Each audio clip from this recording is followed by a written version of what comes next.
तो वो आंगनबाड़ी कार्यकर्ता जो थी, तो मैंने उनसे कहा कि साड़ी ले जाओ और देखो कोई लड़के यदि यहाँ पे हों तो लड़कों से, और 2 लड़के अच्छे नए लड़के उपलब्ध हुए। और उन्होंने उनसे पूछा मैंने तुम शादी करना चाहते? कहले हाँ था। सहर्ष तो कोई चाहिए नहीं, कुछ नहीं चाहिए हमें शादी।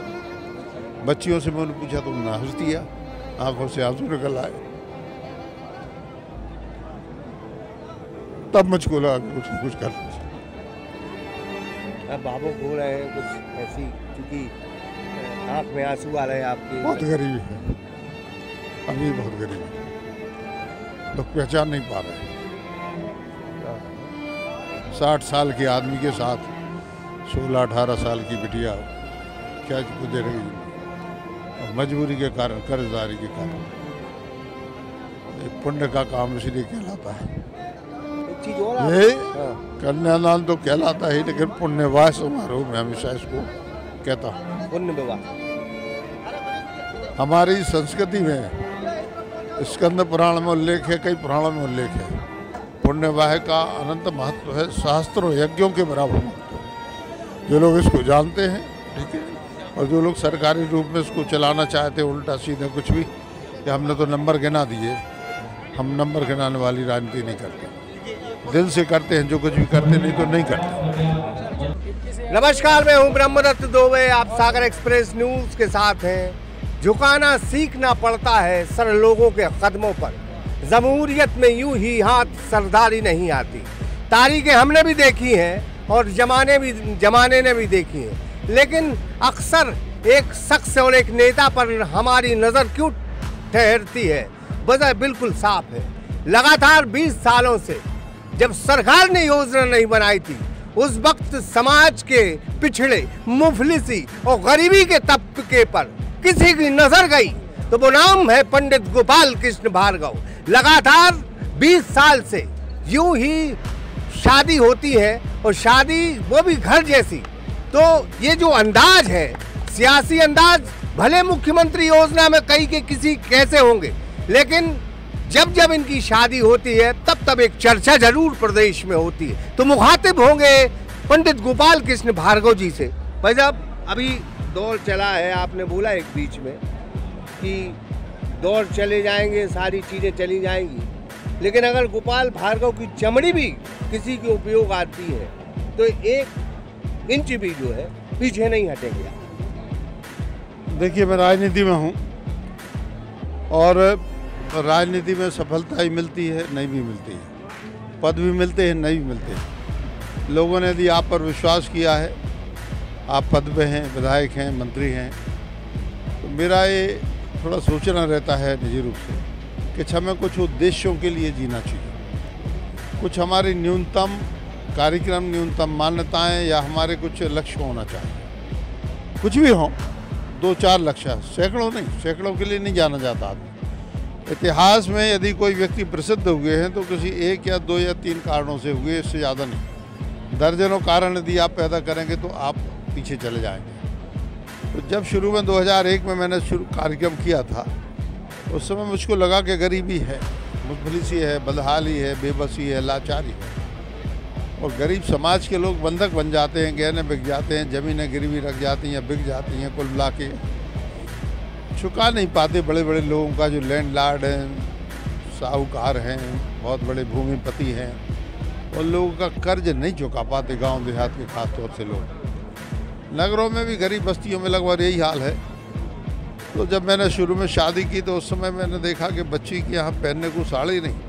आंगनबाड़ी की कार्यकर्ता आई तो वो कहने बच्ची को मंडप में बैठना है, इनके लिए एक साड़ी की व्यवस्था कर दो। मैंने देखा कहाँ है बच्ची, 2 बच्चियाँ थी, बहनें, बड़ी मासूम सी, ऐसी जैसी कोई बच्चियाँ होती नहीं हमारे वो गाय की, ऐसी कातर दृष्टि से देखी।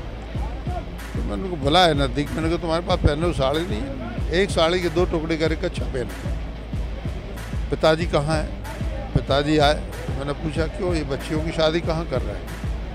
तो बोले उनसे कर रहे। दूर एक सज्जन खड़े थे, करीब 60 वर्ष की आयु, उन बच्चियों की आयु मुझसे 16-17 वर्ष की। तो मैंने कहा आपको ठीक लगा, शर्म नहीं आती आपको?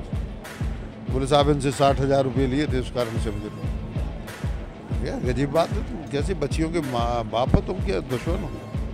बोले हम मजबूर हैं, हम कुछ नहीं।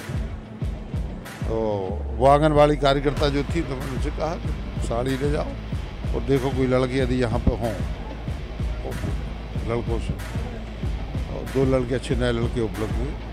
और उन्होंने उनसे पूछा मैंने तुम शादी करना चाहते? कहले हाँ था।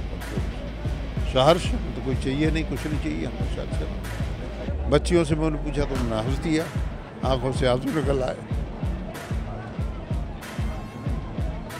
तब मुझको लगा कुछ न कुछ कर। अब बाबू बोल रहे हैं कुछ ऐसी, क्योंकि आँख में आंसू आ रहे हैं आपके। बहुत गरीबी है, अभी बहुत गरीबी, लोग पहचान नहीं पा रहे हैं। 60 साल के आदमी के साथ 16-18 साल की बिटिया क्या दे रही है? मजबूरी के कारण, कर्जदारी के कारण। पुण्य का काम इसलिए कहलाता है। चीज और ये कन्यादान तो कहलाता है, लेकिन पुण्यवाह समारोह में हमेशा इसको कहता हूँ। पुण्य विवाह हमारी संस्कृति में स्कंद पुराण में उल्लेख है, कई पुराणों में उल्लेख है। पुण्यवाह का अनंत महत्व है, सहस्त्रों यज्ञों के बराबर महत्व है। जो लोग इसको जानते हैं, ठीक है, और जो लोग सरकारी रूप में इसको चलाना चाहते हैं उल्टा सीधे कुछ भी, कि हमने तो नंबर गिना दिए, हम नंबर गिनाने वाली राजनीति नहीं करते। दिल से करते हैं जो कुछ भी करते, नहीं तो नहीं करते। भाई साहब, आपने अभी बीच में बोला कि अगर जातिवाद का ट्रेंड चल रहा है, अगर जाति से परे, तमाम चीज़ों से परे अगर देखना है तो इस तरह के कार्यक्रम जरूर देखें। हिंदुस्तान को यदि एक रखना है, हिंदुस्तान को एक रखना है, तो उससे बड़ा योगदान कन्यादान का बड़ा कोई नहीं हो सकता। आज देखो यहाँ पर यदि 2000 शादियाँ हो रही हैं, तो इसमें करीब 400-500 जोड़े कुशवाहा समाज के हैं, 300 जो से ज़्यादा जोड़े अहिरवार समाज के हैं, धानक भी है इसमें, ब्राह्मण भी इसमें, ठाकुर भी हैं इसमें, 150 जोड़े कुर्मी समाज के हैं, इतने लोधी समाज के हैं, तमाम सैन समाज के हैं, नेमा समाज के, जैन समाज के। साथ में बैठ के जो लोग छुआछूत मानने की बात करते थे, कभी साथ में बैठ के शादियाँ करवा रहे, एक वेदी पे बैठे। इससे बड़ा सामाजिक समरसता का कोई काम हिंदुस्तान में न पहले कभी हुआ है, न कभी आगे होगा। आज ही मैं कह रहा हूँ दावे के साथ में, यदि सारी सरकारें इस काम को हाथ में ले लें तो मान के चलो कि हिंदुस्तान कभी टूट नहीं सकता। हमेशा हिंदुस्तान टूटा है तो जातिवाद के कारण या फिर फिरका परस्ती के कारण। भैया बहुत नज़दीकी से देखा होगा आपने समाज को, तभी तो ये सारी चीज़ें आपको दिखी।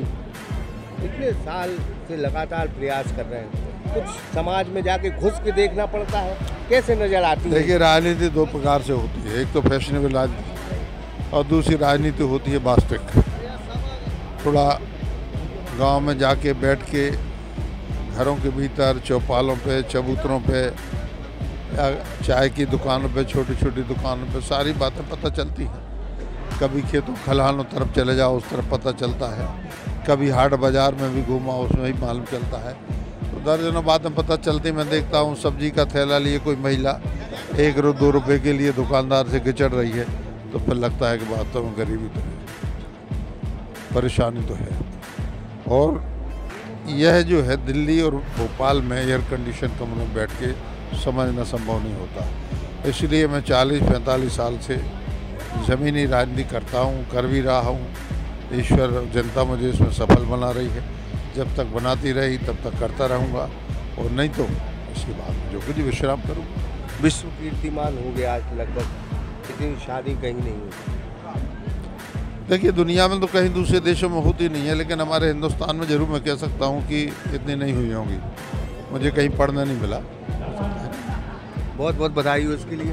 तो सड़क बन जाएगी, बिजली मिल जाएगी, तमाम चीज़ हो जाएंगी, लेकिन एक घर में खुशी देने का अगर कोई काम करता है तो वो सच्ची खुशी होती है। हिंदुस्तान में गरीबी, मुफलिसी, तमाम चीज़ें हैं, लेकिन अगर ऐसी खुशी मिलती है तो वास्तव में ये हिंदुस्तान जो विश्व गुरु कहलाता है वो बन जाएगा। तो नेता और सियासत में घरों में खुशी देने की कोशिश होनी चाहिए, जो गोपाल भार्गव जी करते हैं। और लगातार वो चुनाव इस वजह से जीतते हैं क्योंकि जो घर में खुशी देता है वो लगातार गोपाल भार्गव को भी खुशी देता है। ब्रह्मदत्त दुबे, सागर एक्सप्रेस न्यूज़, खड़गपुर। गोपाल भार्गव। सन 2002 से आपकी सेवा में श्री हनुमंत छाया ज्वेलर्स कुशल कारीगरी एवं शुद्धता की गारंटी के साथ। पता याद रखें, मेडिकल कॉलेज के आगे तिली रोड, सागर, मध्य प्रदेश।